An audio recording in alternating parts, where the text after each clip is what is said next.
Selamat datang di channel Doni Mars, kanal YouTube gue pribadi. Nah, di channel ini gue mau berbagi atau mau sharing terkait tentang metode belajar cepat bahasa Inggris. Metode belajar cepat bahasa Inggris. Ya, semacam shortcut buat kalian yang pengen memperdalam bahasa Inggris, terutama yang masih bingung atau pusing kalau mengerjakan soal-soal grammar. Nah, tapi sebelum ke materi, gue mau jelasin dulu nih.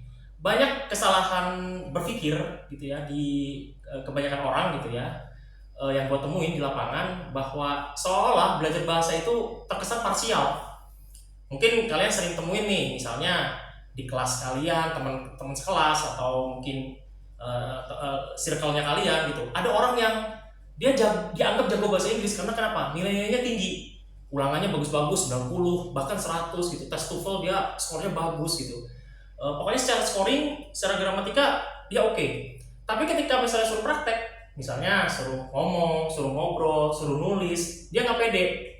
Aduh, takut salah, aduh malu, aduh, nah banyak aduhnya. Atau sebaliknya nih, misalnya kalian di circle kalian ada orang-orang yang kalian anggap jago bahasa Inggris ya karena apa?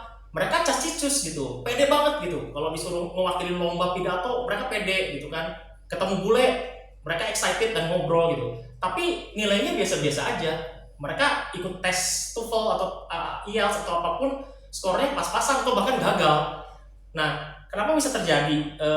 Karena ada dua paradigma itu. Jadi ada yang terlalu fokus kepada gramatika sehingga akhirnya menafikan praktek gitu ya, karena mengejar nilai. Tapi ada sebaliknya, ya udahlah, yang penting cacicus aja, yang penting si bulenya ngerti. Akhirnya campur bahasa Tarzan kan, dan mengabaikan gramatika. Padahal semestinya sih nggak gitu ya. Maksud gue adalah belajar bahasa ya harus komplit dong gitu. Kuasai teorinya atau dasar gramatikanya, tata bahasanya itu kunci ya, itu penting. Tapi juga ya namanya bahasa harus dipraktekkan lah, karena itu adalah ilmu terapan. Nah, di channel YouTube gue ini, gue akan sharing ke kalian bagian pertama atau bagian paling mendasar dari belajar bahasa adalah kuasai dulu tata bahasanya, atau dalam bahasa Inggris istilahnya grammarnya gitu ya. Nah, seperti apa sih metode cepatnya? Nah, gue akan menggabungkan beberapa cara belajar yang sebenarnya itu bukan hal yang baru ya. Kalau kalian mungkin pernah dengar istilah quantum learning, nah itu menggabungkan beberapa metode yang mungkin sebenarnya suka dipakai juga di beberapa sekolah gitu ya, atau di beberapa lembaga, misalnya kayak pendekatan mind mapping, ya pemetaan otak gitu ya, mind mapping. Lalu kemudian ada fungsi kinetik, jadi kita memanfaatkan gerakan-gerakan supaya mudah dihafal gitu ya. Contoh kayak dulu waktu TK mungkin ya, kita suka belajar ini, kepala, pundak, lutut kaki. Nah, itu sambil dipraktekkan. Atau bangun tidur terus, nah mandi kan tuh, tidak lupa menggosok gigi. Nah gitu, itu kan dengan gerakan-gerakan itu waktu dulu kita kecil, itu kan kita jadi gampang gitu. Si guru TK kita kan lebih gampang gitu memasukkan habit-habit, kebiasaan-kebiasaan sehari-hari gitu kan. Kemudian mungkin juga pendekatan lainnya adalah yang mau kita lakukan adalah misalnya menghapus rumus. Contoh misalnya kalau kalian familiar dengan istilah tenses, belajar tenses harus ngafalin rumus tensesnya dulu ya. Sebetulnya sih nggak perlu gitu tuh. Nah, dengan metode ini mungkin kita bisa hapus tuh rumus tenses. Jadi kunci di metode cepat ini apa dong? Pemahaman, understanding, itu kuncinya. Nah, itu aja pengantar dari gue ya, prolognya. Nah, materi pertama gue akan tampilkan ya seperti biasa, namanya juga belajar bahasa. Kita harus kenal huruf dulu dong gitu ya. Jadi kita belajar alfabet dulu nih. Nah, dulu mungkin waktu sekolah kita belajar alfabet itu dengan nyanyian, bener nggak? Ya kan, masih pada hafal dong lagunya, A B C D E F G X Y J K dan seterusnya ya. Pasti udah pada hafal lah gitu kan. Metode menghafal dengan lagu itu memang sangat efektif. Nah, tapi punya potensi minusnya juga. Ada minusnya juga. Apa minusnya? Kita jadi terpatok pada hafalan lagunya, atau istilahnya apa, hafal cangkem gitu kalau kata bahasa Jermannya hafal cangkem. Nah, hafal cangkem itu maksudnya gimana sih? Ya gitu. Jadi hanya kita hafal lagunya aja, tapi sebenarnya kita nggak bisa baca gitu tuh. Tetap blank hurufnya gitu. Atau kalaupun tahu sedikit-sedikit gitu tuh. Nah, itu kelemahannya. Cepet hafal, tapi ternyata yang dihafal lagunya. Nah, makanya gua akan coba sempurnakan gitu. Buat yang udah hafal lagunya A B C D sampai Z itu it's okay. Tapi kita akan coba supaya jangan sampai kita cuma hafal lagunya doang, ya kita harus bisa benar-benar baca. Nah, salah satu cara mengujinya adalah dengan membalik alfabetnya.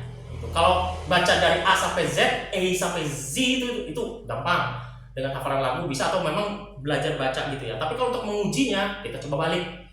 Nah, seperti misalnya gue akan coba tampilkan di slide berikut ini ya. Nah, itu udah kalian lihat ya. Gue balik tuh ya, kita coba membaca alfabet dari belakang ya, dari huruf Z atau Z ya. Itu dua-duanya betul, by the way, itu masalah logat aja atau masalah cara baca ya. Nanti akan gue bahas terkait masalah logat atau cara baca lebih jauh nanti, tapi kita anggap Z ya. Terus ada Y, X, W, V, U, P, S, R, Q, P, O, N, M, L, K, J, I, H, G, F, E, D, C, B, A. Nah, gua ulangin dari depan tapi nih. A, B, C, D, E, F, G, H, I, J, K, L, M, N, O, P, Q, R, S, T, U, V, W, X, Y, Z. Gue ulang sekali lagi. Dari belakang. Z, Y, X, W, V, U, P, S, R, Q, P, O, N, M, L, K, J, I, H, G, F, E, D, C, B, A. Nah, oke. Nah, sekarang gini, alfabet itu terbagi menjadi ada konsonan atau huruf mati ya. Lalu ada vowels atau huruf vokal atau huruf hidup. Nah, yang tadi kan alfabet lengkap tuh ya. Nah, bedanya vowels dengan konsonan apa? Bedanya huruf mati, huruf hidup apa? Konsonan itu, huruf-huruf mati itu, contohnya bisa kayak B ya, atau C atau D ya, D, C, D. Nah, kalau yang huruf hidup, yang A, U, E, O, gampangnya A, U, E, O, A, I, U, E, O. Nah, coba di slide berikut ini ada tuh ya, kita akan coba baca A, I, U, E, O. Oke, kita balik ya. O, E, U, I, A. Nah, jadi si A, U, E, O atau A, I, U, E, O dan O, E, U, I, A itu kalau dibalik bacanya itu namanya huruf vokal atau vowels ya, atau huruf hidup. Kita mengenai dengan huruf hidup. Nah, itu tadi cara membaca, cara melatihkan alfabet, menguji hafalan kita. Caranya dengan dibalik. Nah, buat kalian di rumah, nah silahkan coba praktekkan pengejaan pelafalan itu. Kalian bisa dengerin video ini berulang-ulang ya, kalian bisa save ulang dan sebagainya, lalu kalian tes gitu ya cara baca kalian atau hafalan kalian dengan pola bolak-balik tadi, mulai dari A ke Z, lalu dari Z ke A, begitu pula A, I, U, E, O nya dari A, I, U, E, O, terus O, I, U, A, E nya O, I, U, I, A nya kalian balik ya. Lakukan latihan itu berulang-ulang. Bagus-bagus kalau kalian ada partner ya, misalnya dengan adik kalian, ponakan kalian, atau dengan teman kalian, itu akan lebih mempercepat lagi mirroringnya, latihannya ya. Itu aja dari gue untuk video kali ini. Thank you udah nonton. Sampai jumpa di video materi selanjutnya. Gue Doni.